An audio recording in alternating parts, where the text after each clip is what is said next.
Welcome students to the third part of the particle accelerators. So that is the betatron.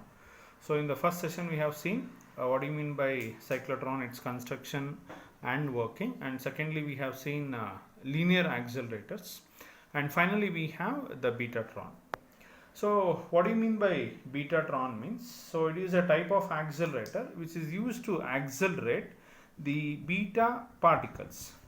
So what are beta particles? They are nothing but the electrons. So we have seen that in case of cyclotron, so the disadvantages of the cyclotron was it was not able to accelerate the negatively charged particle, that it could accelerate only the positively charged particle.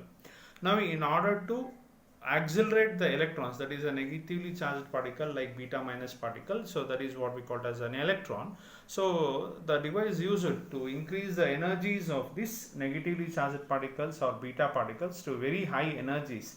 So the instrument or the device that is used is what we call as the betatron. So now let us look into the principle of this betatron. So the working condition or the principle of this betatron is nothing but EMI, that is electromagnetic induction. So or it is also known as the working of this betatron will resemble the working of a transformer, right? So transformer works on the principle of EMI, that is electromagnetic induction. So if you consider the transformer, it will be having two coils. One is what we call it as the primary coil, so where will be applying the alternating current, and it will be having the secondary coil. Okay, so this is your secondary coil. Okay, so that is whenever you are applying alternating current to this primary coil, so there is an due to mutual inductance or due to electromagnetic induction, so there is an induced EMF in the secondary coil also. So this is the working of the transformer or the principle of the transformer, that is electromagnetic induction. So how is this transformer or how is this betatron different from that of the transformer? Means here in the case of transformer we have the secondary coil setup. Okay, instead of this secondary coil, so in case of the betatron we will be having a donut shaped vacuum chamber. So donut shaped means it will be like somewhat spherical in shape itself, that is it will be like a toroid. Okay, so where we will be applying the magnetic field inside this circular rings. Okay, so this is the meaning of donut shaped thing. Okay, so in the case of there is a betatron, instead of this secondary coil, so we will be having this donut shaped vacuum chamber where we are making the electron to revolve in a circular path with the help of the magnetic field that is being applied. So in order to keep this radius of the electron inside this betatron, so we are going to apply a varying magnetic field. So once again we shall look into the principle of the betatron. That is, betatron works on the principle of EMI. That is, the working of the betatron will resemble the working of an transformer, where we have the primary coil and the secondary coil inside a transformer. So whenever we have an alternating current that is fed to this primary coil, an EMF will be induced to the secondary coil.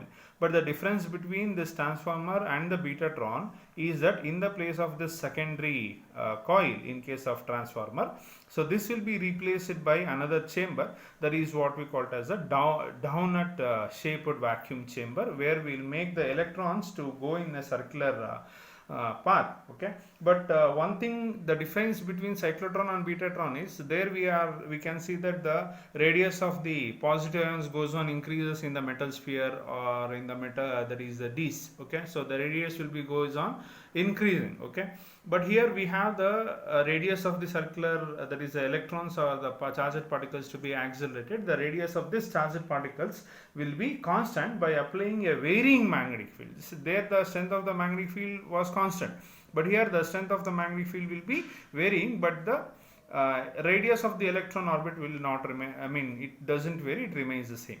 Okay, this is the principle of the betatron. Now let us look into the construction of the betatron. So how is this betatron getting constructed?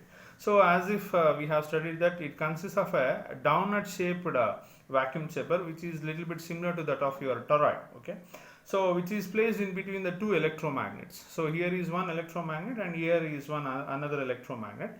So the electromagnet will function with the help of an alternating current, and the magnetic field that is produced by this electromagnet will be a strong magnetic field. Okay, so the electrons are made to come inside through this downward shaped vacuum chamber with the help of an electron gun when it is heated by some methods, or when it is made for the electron gun to get to emit electrons by some method. So the electrons are injected into this chamber, that is the vacuum chamber.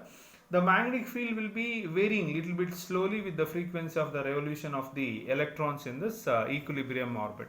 So why we are calling this as equilibrium orbit means the radius of this electron path is not changing, it is kept constant. So therefore, how can we make the electron orbit to be constant means by slowly varying the magnetic field, that is the applied magnetic field, that is with the help of this electromagnet. So what happens, if the frequency of the variation of the magnetic field and is synchronized or compared with the frequency of the revolution of the electron in the equilibrium orbit, then we can obtain the condition, or we can obtain the electrons to move in a constant radius orbit. So here the magnetic field or the varying magnetic field, which it will be acting parallel to the axis of the vacuum tube. So here this is your vacuum tube. So for this vacuum tube, the magnetic field will be acting parallel. So here the magnetic field or the varying magnetic field is acting parallel to the axis of this vacuum tube. Okay, so the varying magnetic field which is acting parallel to this axis of the downward chamber or the vacuum chamber will produce two main effects on the electron. So first one is the changing flux, because we know that whenever the magnetic field is varying, so it will introduce a flux according to electromagnetic, that is the principles of electromagnetic induction. So the changing flux due to electromagnet will produce that's changing flux due to the electromagnet will produce or will induce the EMF. Okay, so this is the first effect that is produced due to the varying magnetic field which is applied parallel to the axis of the tube. So that is the changing flux due to the electromagnet. So since the magnetic flux of this electromagnet is changing, it will induce an EMF. So according to the principles of electromagnetic induction. Okay, so which is responsible, so this is the responsible for the acceleration of electron. So here this is the point where the electrons are getting accelerated. So this is the first condition, and the second condition is the applied magnetic field so will make the electron to move in circular path. So there is the applied, there is the varying magnetic field which are applied parallel to the axis of this chamber, that is the vacuum chamber, will produce main two effects. First is it will induce an EMF. So when an EMF is induced due to the varying magnetic field, so this makes, or this induced EMF will make the electrons to get accelerated. First point. Second point is the electrons which are moving in circular path, it needs a necessary centripetal force. So therefore this magnetic field which is applied, so will be making the electron to move the electron in the circular path. So these are the two main functioning of this magnetic field which we have applied with the help of this electromagnet. So these are the two important conditions. That is, one condition is that the electron should be accelerated. That is done by the electron, that is the induced EMF. So how is this EMF is induced? By due to the change of the magnetic flux that is applied with the help of this electromagnet. First point. Second point is that so we need the electrons to move in a circular path of constant radius. So therefore the magnetic field which is applied, okay, will make this electrons to move in a circular path. So these are the advantages of this magnetic field that you are applied. Now let us look into the theory part or the working part of the betatron. Now let us consider an electron, okay, so which is having a charge of E.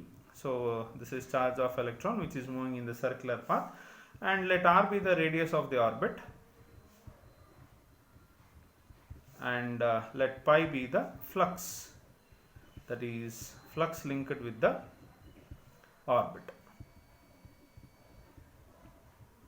Okay, now so the rate of change of the flux linked with the coil can be written as d pi by dt.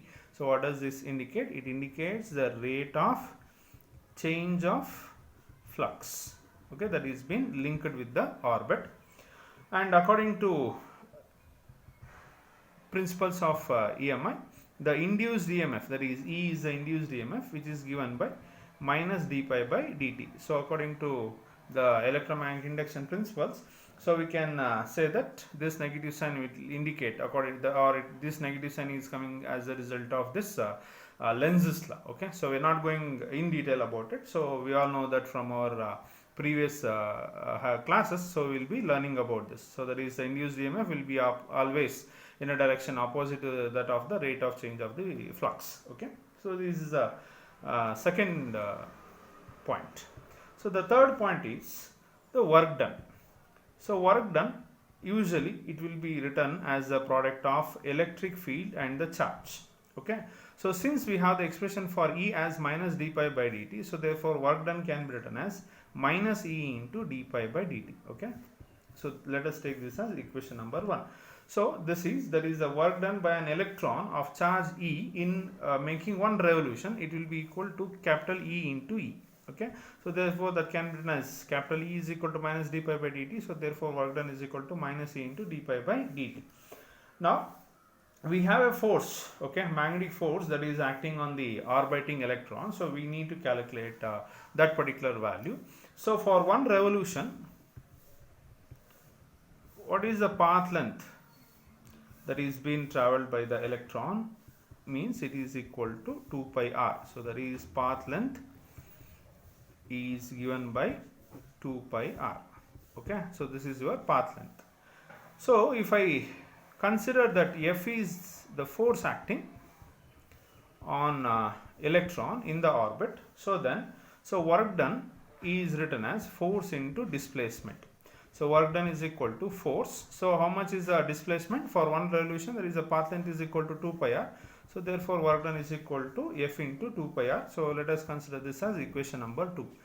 So from equation number 1 and 2, we can write left hand sides are same. Okay, so we can equate for the right hand side. So that can be written as F into 2 pi r is equal to minus E into d pi by dt. Okay, so now we have F is equal to E divided by 2 pi r, of course minus E divided by 2 pi r into d pi by dt. So this is another equation, and let us take this as equation number 3.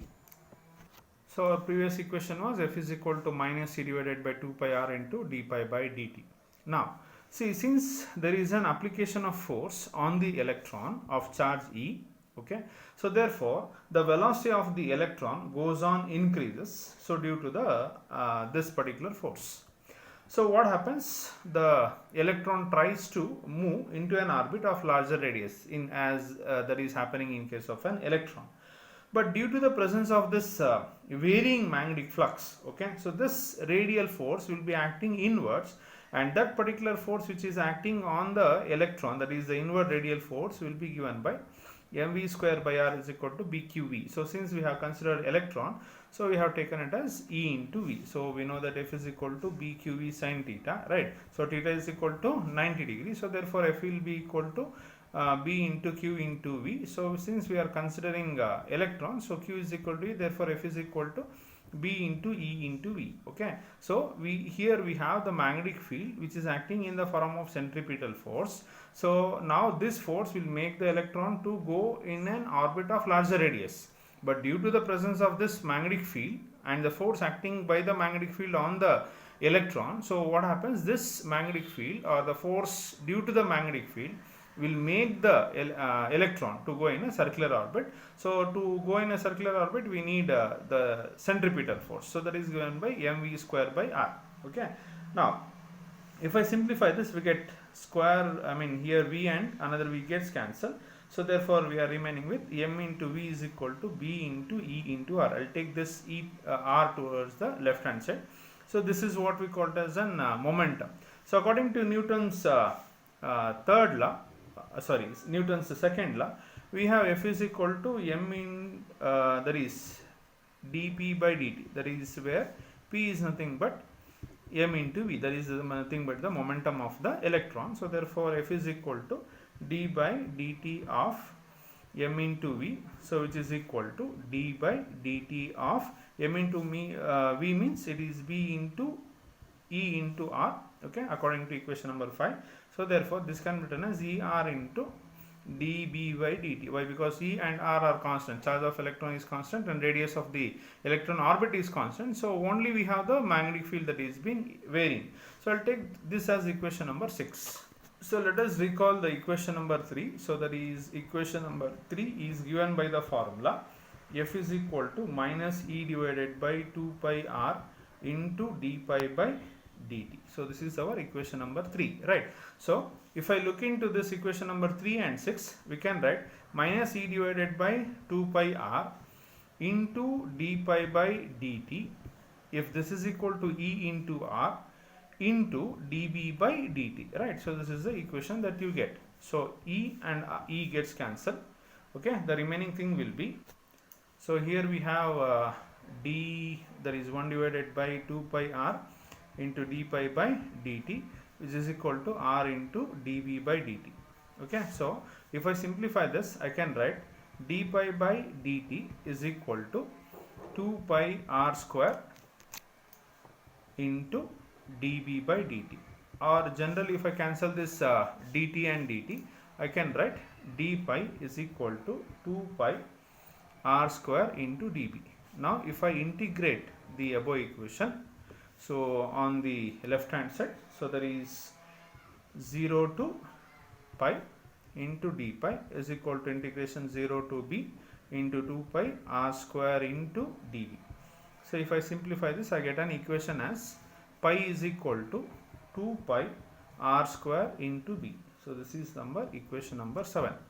So if we consider that that is pi R square as the area, then this can be written as pi is equal to 2b into pi R square.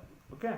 So if the uniform magnetic field is acting over an area of pi R square, where R is the radius of the circular orbit, then the flux is written as pi R square into b. So this is again from the principles of electromagnetic induction.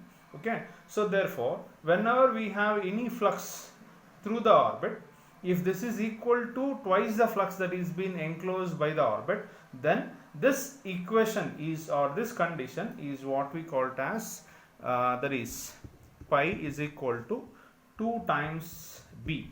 Okay, so this condition is what we call it as the Betatron condition. That is, if the flux that is linked to the orbit, if it is equal to twice the flux or the magnetic flux that is being applied, then we can make the electron to revolve only in a circular orbit of constant radius. So this is how the Betatron works. Okay. So we shall repeat once again. So that is pi is equal to 2 into b. So this condition is what we call it as a Betatron condition.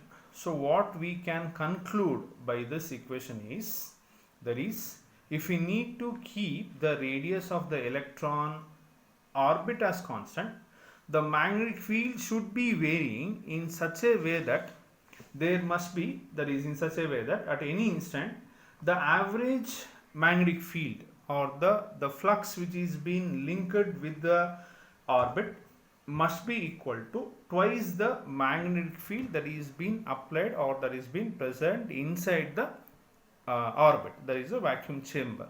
So this is the condition for the Betatron. So now finally what we need to calculate is, we need to calculate what is the total energy of the electron which is coming out finally. Okay, so that we need to calculate.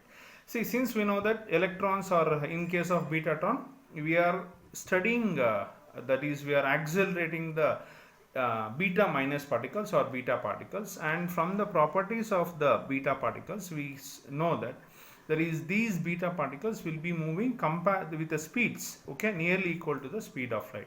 So therefore the expression for energy of this beta, that is the beta particles which is coming out of the betatron, can be treated, or this beta particles can be treated relativistically. So what do you mean by relativistically? If any particle is moving with a speed nearly equal to speed of light, then there is a condition of the relativistic condition should be applied. Okay, so now let us consider the Einstein's mass energy relation, that is E is equal to mc square. So since we are considering the relativistic concept, so therefore we can write this equation as m into c into c. I'll take this m into c as the momentum, okay, that is equal to E divided by c. Okay, now the momentum of the electron, so momentum of electron, so in this equation we got it as, or we have taken it as m into v. So now this momentum of this electron or the beta particle can be written as m into v is equal to E by c. But here we have mv square by r, that is the centripetal force, is equal to b into E into v, or if this equation can be written as m into v is equal to b into E into r, by cancelling this v and this v. So m into v is equal to b into E into r. But here we have m into v is equal to E by c. So therefore E by c is equal to b into E into r, or E is equal to b into E into r into c. Okay. So now this equation is known as the energy of the electron.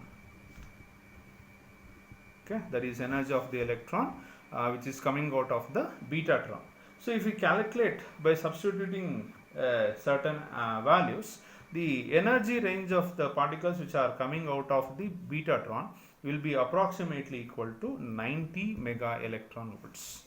So this is your betatron. So this ends the all the three accelerators. One is cyclotron, second one is drift tube accelerator, which comes under linear accelerator, and this is the betatron.